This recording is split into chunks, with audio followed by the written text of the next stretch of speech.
ஞானானந்தமயம் தேவம் நிர்மலஸ்படிகாகிருதிம் ஆதாரம் சர்வ வித்யானாம் ஹயக்ரீவம் உபாஸ்மகே. நேயர்கள் அனைவருக்கும் அஸ்ட்ரோகேஎஸ் ஐயங்காரின் பணிவான நமஸ்காரங்கள். மாத பலன் விஸ்வாவசு வருஷம் வைகாசி மாதம் 15/6/2025 14/6/2025 வரலும் உண்டான காலகட்டம். இந்த மாதத்தை தமிழ் மாதத்தில் வைகாசி மாதம்னு சொல்லுவோம். பொதுவாகவே நம்ம மாத கிரகங்கள்னு சொல்லக்கூடிய சூரியன், செவ்வாய், புதன் மற்றும் சுக்கிரனுடைய மாற்றங்களை வச்சு சொல்லுவோம். நம்ம இந்த மாத கிரகங்கள், அதாவது சூரியனுடைய மாற்றங்கள் ஒரு ராசியிலிருந்து அடுத்த ராசிக்கு போகக்கூடிய காலகட்டத்தை சௌரமான மாதம்னு சொல்லுவோம். அந்த சௌரமான மாதத்தை கடைபிடிக்கக்கூடியவர்கள் நம்ம அதில் பார்த்தீங்கன்னா மேஷத்திலிருந்து ரிஷபத்திற்கு, அதாவது சித்திரையிலிருந்து வைகாசிக்கு 15/5/2025 அன்னைக்கு சூரியன் பெயர்ச்சி ஆகிடுறார். அதனால் மாத பெயர்ச்சி, மாதம் பிறக்கிறது. ரிஷபராசிக்கு மாதம் வந்துடுத்து, அதாவது சூரியன் வந்துடுறான். இந்த காலகட்டத்தில் என்னென்ன மாற்றங்கள் இருக்குது, என்னென்ன ஏற்றங்கள் இருக்குது, முதல்ல இந்த மாதத்தினுடைய கோல்சாரம் என்ன, இந்த மாதத்தில் வரக்கூடிய விசேஷ தினங்கள் என்ன அப்படின்றத பார்ப்போம். இந்த மாதத்தினுடைய கோல்சாரம் அப்படின்னு எடுத்தோம்னா, காலபுருஷ தத்துவத்தின் முதல் ராசியில் புதன், இரண்டாவது ராசியான ரிஷபத்தில் சூரியன், மூன்றாவது ராசி அப்படின்னு சொல்லக்கூடிய மிதுனத்தில் குரு பகவான் மாறிட்டார். அடுத்தது செவ்வாய் கடகத்தில் இருக்கார், நீச்சப்பட்டு போய் செவ்வாய் இருக்கார். கேது 5ஆம் இடம்னு சொல்லக்கூடிய சிம்மத்திலும், ராகு சனி 11ஆம் இடம்னு சொல்லக்கூடிய காலபுருஷ தத்துவத்தின் 11ஆம் இடம் அப்படின்னு சொல்லக்கூடிய கும்பத்திலையும், மீனத்தில் சுக்கிரன் உச்சம் பெற்று போயும் இருக்கிறது இந்த மாதத்தினுடைய விசேஷம். இந்த மாதத்தில் பார்த்தீங்கன்னா எல்லா கிரகங்களும் ராகு கேத்துக்குள்ளே அடப்பட்டு போகிறது. இது ஒரு பெரிய விஷயத்தை நம்ம முக்கியமாக பார்க்கணும். ஒன்று. ரெண்டாவது விஷயம் பார்த்தீங்கன்னா, கிரக மாளிகா யோகம்னு சொல்லக்கூடியது மாலை மாதிரி எல்லா கட்டங்களிலும், அதாவது கும்பத்திலிருந்து சிம்மம் வரலும் 6 கட்டங்களில், அதாவது 7 கட்டங்களில் பார்த்தீங்களேன்னா உங்களுக்கு கிரகங்கள் சுற்றி சந்திரனை நம்ம எடுக்காமையே எல்லா கிரகங்களும் இருக்குது. மாத கிரகங்கள், வருட கிரகங்கள்லாம் இருக்குது. ஸோ இது ஒரு நல்ல ஏற்றத்தை கொடுக்கும். இப்போ இந்த மாதத்தினுடைய பலன்கள் என்னன்றதையும் பார்க்கலாம். இந்த மாதத்தில் வரக்கூடிய கோள் மாற்றங்கள் என்னென்ன இருக்குது அப்படின்றத பார்ப்போம்.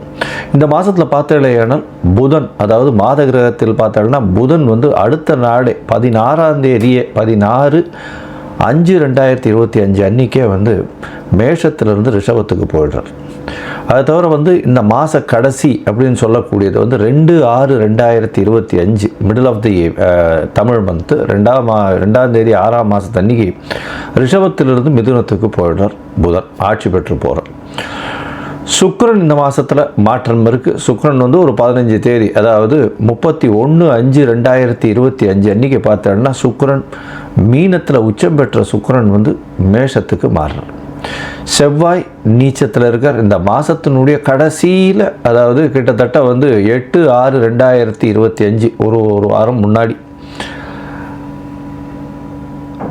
கடகத்திலிருந்து சிம்மத்துக்கு போகிறார், கேத்துவோடு சம்மந்தப்படுறார். இதுதான் இந்த மாதத்தினுடைய மாற்றங்கள் கிரகத்தில்.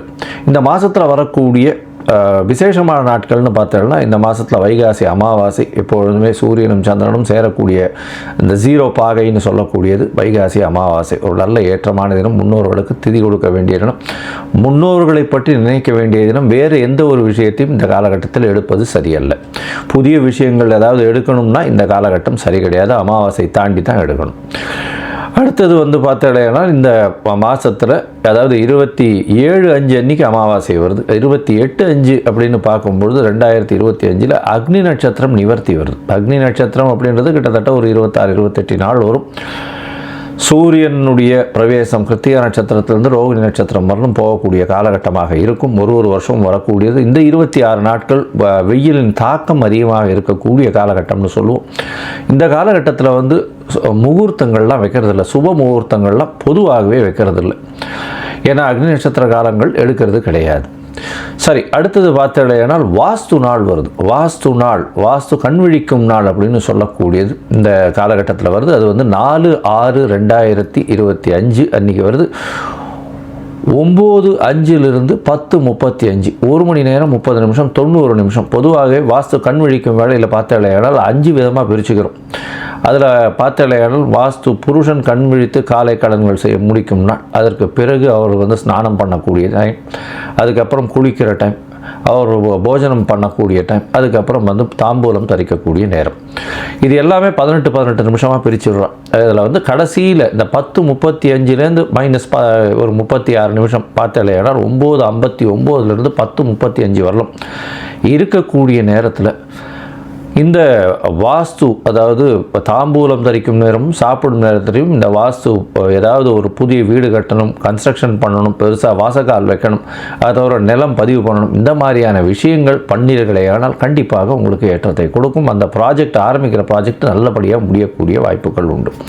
எந்த தோஷமும் இல்லாத காலம் அந்த வாஸ்து புருஷன் கண் விழிக்கும் காலம். ஒரு வருஷத்துக்கு பார்த்தாலும் 8-9 தான் அவர் வாஸ்து புருஷன் கண் விழிப்பார். அது வந்து ஒரு பெரிய ஏற்றத்தை கொடுக்கும். அதற்கு பிறகு இந்த வருஷம் இந்த மாதம் பார்த்தோம்னா வைகாசி விசாகம் பெரிய ஏற்றம். பௌர்ணமிகளை கொண்டாடுவோம். நம்ம வந்து இந்துக்களினுடைய பெரிய விசேஷமே பௌர்ணமியும் அமாவாசையும், சூரியன் சேர்றதும் சூரியன் சந்திரன் பிரிந்து இருப்பதும் 180 பாகையில் இருக்கிறதையும் கொண்டாடக்கூடியது. பௌர்ணமி யோகம்னே பெரிய விசேஷம். அதுவும் வந்து வைகாசி விசாகம் பெரிய ஏற்றத்தை கொடுக்கக்கூடிய விஷயம். அதுவும் முருகப்பெருமானுடைய இது அவதரித்ததாக சொல்லக்கூடியது. அதாவது முருகப்பெருமான் அவருடைய இது என்ன சொல்கிறது, பிறந்த நாளாக சொல்லக்கூடியது வைகாசி விசாகம். அதனால் இது ஒரு பெரிய ஏற்றம். எல்லா முருகன் கோவிலையும் நல்ல பெரிய ஏற்றமான காலகட்டமாக இருக்கும். முருகன் கோவிலெலாம் ரொம்ப க்ரௌடாக இருக்கும். அன்றைக்கி முருகன் போய் சேவிச்சுட்டு வர்றது பெரிய விசேஷத்தை கொடுக்கும்.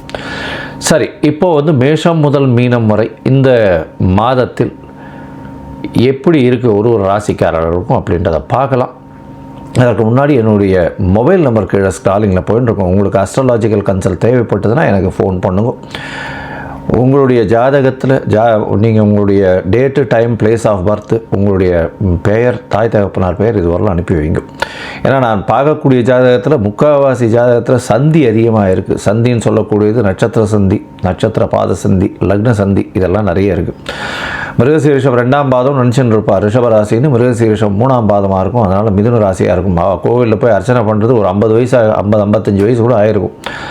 அவளுக்கு ராசி நட்சத்திரமே மாறி இருக்கும். அதாவது நட்சத்திரமே மாறி இருக்கும். இந்த நட்சத்திரம் வந்து இந்த ராசியில் இருக்கிறது அடுத்த ராசியும், சில நேரத்தில் வந்து மிருகசீரிஷம் 1ஆம் பாதம் ரிஷபராசின்னு சொல்லிட்டு இருப்பாள்.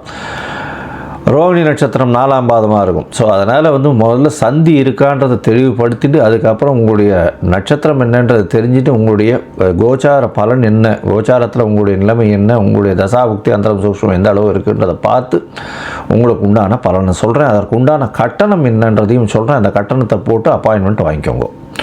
சரி, இப்போ மேஷம் முதல் மீனம் வரை உங்களுடைய ராசிக்கு, மேஷம் முதல் மீனம் வரை இப்பொழுது விஸ்வாவசு வருஷம் வைகாசி மாதம் எப்படி இருக்குன்றதை பார்க்கலாம். கும்பம், அவிட்டம், சதயம், பூரட்டாதி இந்த 3 நட்சத்திரம் 9 பாதங்களை கொண்ட ராசி. ராசியின் அதிபதி அப்படின்னு சொல்லக்கூடியவர் வந்து சனி.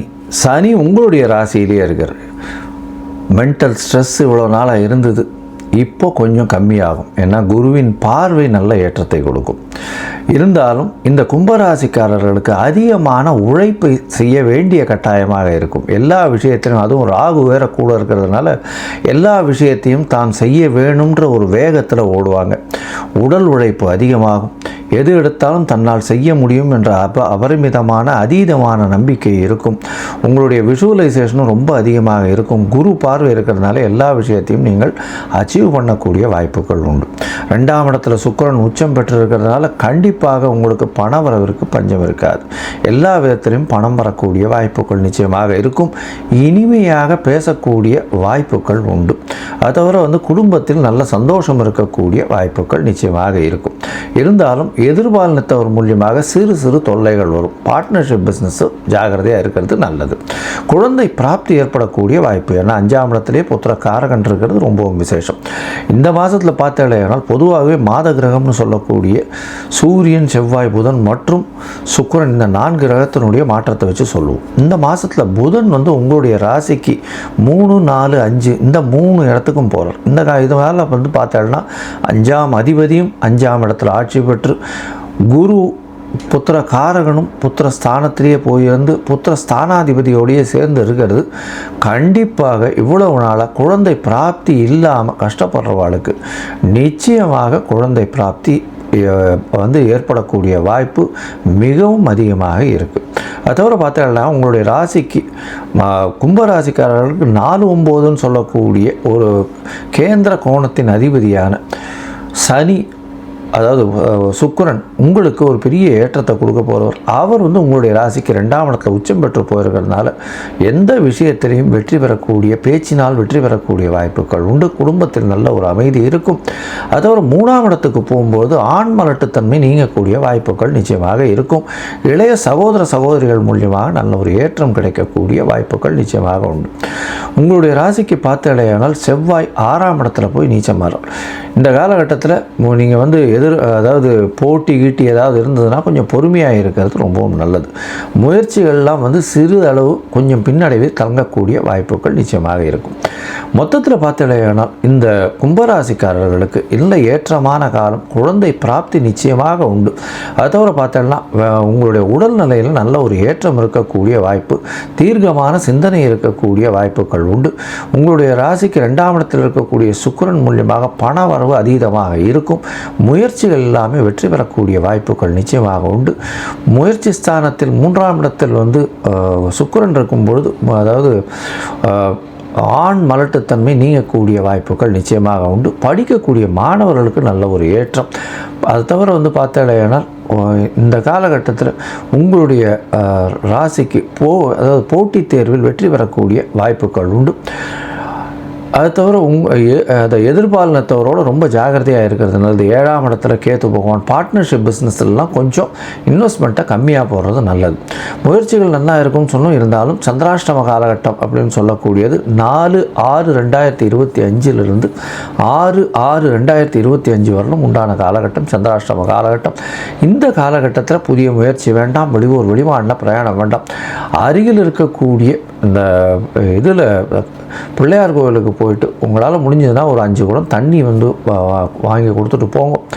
சந்திராஷ்டமத்தின் தாக்கம் நிச்சயமாக குறையும். இந்த மாதம் நீங்கள் பிரத்யங்கரா தேவியை போய் வழிபடணும். பிரத்யங்கரா தேவியை வழிபடுறதன் மூலியமாக உங்களுக்கு எல்லா விதமான பிரச்சனைகளும், உங்கள் மீது இருக்கக்கூடிய திருஷ்டிகளும் போகக்கூடிய வாய்ப்புகள் மிகவும் அதிகமாக உண்டு.